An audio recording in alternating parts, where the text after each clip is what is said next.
الحمدللہ رب العالمین والصلاة والسلام علی سید الانبیاء والمرسلین اما بعد فاعوذ باللہ من الشیطان الرجیم بسم اللہ الرحمن الرحیم الصلاة والسلام علیک یا رسول اللہ وعلی آلک واصحابک یا حبیب اللہ۔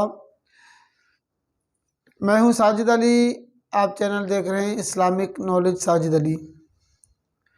آج اپنے ناظرین کے لیے وظیفہ لے کر آئے ہیں، اور وظیفہ بھی ہے اور وظیفے کے ساتھ اس چیز کا خاص طریقہ کار بھی ہے۔ طریقہ میں انشاءاللہ بتا دوں گا اور وظیفہ بھی بتا دوں گا۔ ان کو بتانے سے پہلے بتا دوں، جنہوں نے ہمارے چینل کو سبسکرائب نہیں کیا وہ لازمی سبسکرائب بھی کریں اور بیل آئیکن کے بٹن کو پریس بھی کریں تاکہ تمام نئے آنے والی ویڈیو بآسانی آپ کو پہنچ سکیں۔ ناظرین، یہ ویڈیو بنانے کا خاص مقصد یہ ہے کہ کئی لوگ اکثر ہم سے سوال کرتے ہیں، پوچھتے ہیں کہ ہمیں کوئی وظیفہ بتا دے، کوئی ایسا عمل بتا دے کہ ہمارے بچے پڑھتے ہیں ان کو یاد نہیں ہوتا۔ بعض اوقات خود ہم سے رابطہ کرتے ہیں، ہم کوئی چیز یاد کرتے ہیں ہمیں یاد نہیں رہتا، ہمارا حافظہ کمزور ہے، یادداشت بہت کمزور ہے۔ کوئی چیز یاد کرنے بیٹھ جاتے ہیں، یاد تو ہو جاتا ہے لیکن باقی ٹائم تک یاد نہیں رہتا، فوراً جلدی بھول جاتے ہیں۔ اور یاد کرنے کا کیا طریقہ ہونا چاہیے؟ اگر کوئی بچہ قرآن پاک حفظ کر رہا ہے، پڑھ رہا ہے، اس کو یاد کرنے کا طریقہ کیا ہونا چاہیے؟ اس پہ میں بتاؤں گا کہ جو طریقہ میں نے اپنے اختیار کیا تھا حفظ کرنے کا اور یاد کرنے کا، وہ بھی طریقہ بتا دوں گا، اور بزرگان دین نے یاد کرنے کا طریقہ کیا ارشاد فرمایا تھا وہ بھی انشاءاللہ بتا دوں گا۔ پہلے یہ دیکھیں، حافظہ جس کا کمزور ہے اس کے دو طریقے ہیں، دو طرح کے ہیں۔ یعنی ایک تو ایسا ہے کہ جو پیدائشی بچہ یعنی شروع سے ان کا حافظہ کمزور ہے، اس کے لیے بھی انشاءاللہ آپ کو یہ وظیفہ دیں گے، وہ بہت کارآمد ہے۔ ایک یہ کہ حافظہ مضبوط تو ہے لیکن اس بچے نے اپنے آپ کو خود ضائع کیا۔ یعنی آج کل کے دور میں بچپن سے بچے نے ٹیبلیٹ لے کے استعمال شروع کیا، موبائل ہے، گیمنگ وغیرہ زیادہ استعمال کرنے سے حافظہ کمزور ہو جاتا ہے۔ تو یہ بہت ساری چیزیں ہیں، بہت سارے وجوہات ہیں۔ اب آئیں اس بات پہ کہ یاد کرنے کا طریقہ کیا ہونا چاہیے۔ اس سے پہلے ایک اور چیز بتا دوں، اس دنیا میں اس ٹائم مشہور ہے امام بخاری رحمۃ اللہ تعالیٰ علیہ۔ امام بخاری ایسی مشہور شخصیت ہے، یعنی قرآن پاک کے بعد سب سے زیادہ رتبے والی جو کتاب ہے وہ بخاری شریف ہے۔ یعنی ان سے پوچھا گیا کہ آپ کو اتنی احادیث مبارکہ کیسی جلدی یاد ہو جاتی ہیں؟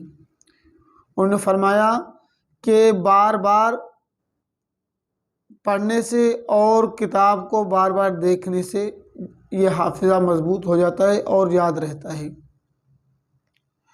اور بہت سارے اقوال بھی ہیں اور بہت سارے روایت بھی ہیں، لیکن میں اپنا ذاتی تجربہ بتا دوں کہ قرآن پاک کو اگر حفظ کرنا ہے، قرآن پاک کو یاد کرنا ہے، اس کے علاوہ کوئی چیز یاد کرنی ہے تو اس کا طریقہ یہ ہے کہ آپ نے اس کو پہلے بار بار دیکھ کے پڑھنا ہے۔ اگر ایک بچہ قرآن پاک حفظ کر رہا ہے تو اس کو چاہیے کم سے کم پہلے اس کو 15 سے 20 بار اپنے سبق کو ناظرہ دیکھ کے لازمی پڑھے، دیکھ کے اور انگلی رکھ کے پڑھے۔ اس کو پڑھنے کے بعد جب آپ کی زبان پہ روانگی آ گئی، روانگی آنے کے بعد پھر آپ نے ایک ایک دو دو لائن کر کے اس کو یاد کرنا شروع کریں۔ مثال طور پر آپ شروع کے 2 لائن یاد کر لیا آپ نے، اب وہ 2 لائن یاد ہو گئے، آگے اگلا 2 لائن یاد کریں آپ، 2 لائنیں یاد کرنے کے بعد پھر پیچھے جو آپ نے 2 لائنیں یاد کر چکے تھے وہ ابھی 4 لائنوں کو مل کے دہرا لے، اس کو ملا کے دہرا لے 1 مرتبہ 2 مرتبہ، تاکہ وہ آپ کو ازبر یاد ہو جائے۔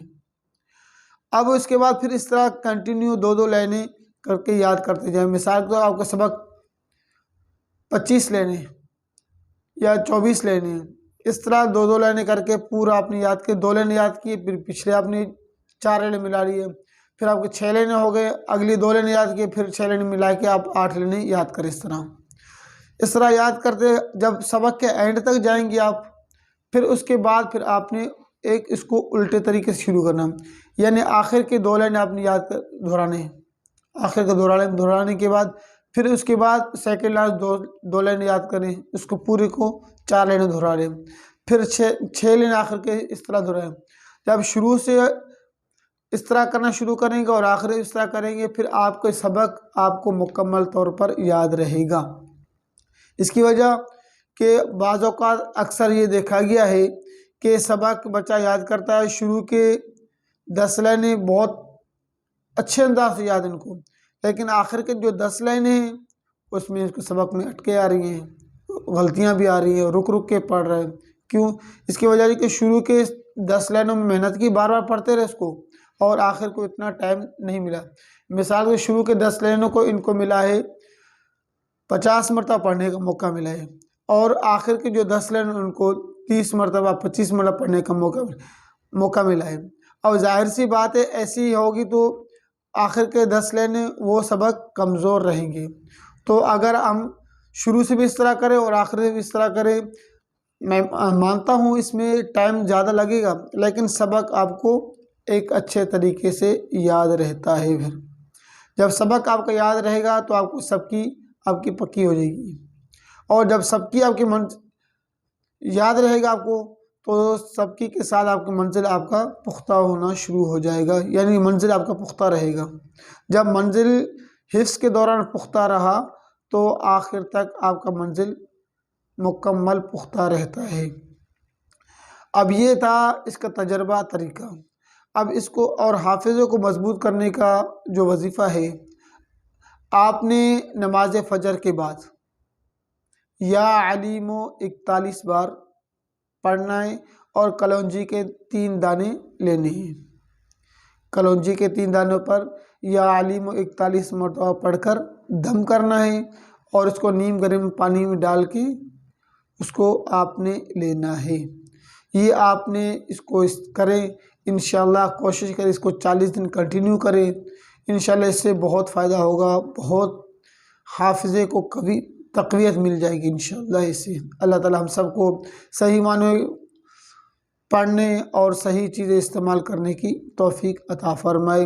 اور آخر میں بتا دوں، اس کو مکمل یاد کرنے کے لیے اور آگے اس کو قائم و دائم رکھنے کے لیے یہ طریقہ بہترین ہے کہ آپ نے یاد کر لیا، یاد کرنے کے بعد اس پہ عمل کریں، اس پہ عمل کرنے کے ساتھ ساتھ پھر آگے آپ نے اس کو شیئر کرنا ہے، آپ نے اس کو بیان کرنا ہے۔ مثال طور پر چند طلباء بیٹھے ہوئے ہیں، ان کا حلقہ لگا ہوا ہے، ایک شخص پڑھا رہا ہے، ایک طالب علم ان کو پڑھا رہا ہے، باقی سن رہے ہیں۔ جو پڑھانے والا ہے ان کو ازبر یاد رہتا ہے، جو سننے والا اس کو ازبر یاد تو رہتا ہے، لیکن اس کو مکمل یاد رکھنے کے لیے ان کو چاہیے کہ وہ بھی اپنے اس کو سننے کے بعد یاد کرنے کے بعد اس کو بیان کریں۔ بیان کرنے سے بہت فائدہ ہوتا ہے۔ اللہ تعالیٰ ہم سب کو صحیح معنوں میں عمل کرنے کی توفیق عطا فرمائے۔ السلام علیکم ورحمۃ اللہ وبرکاتہ۔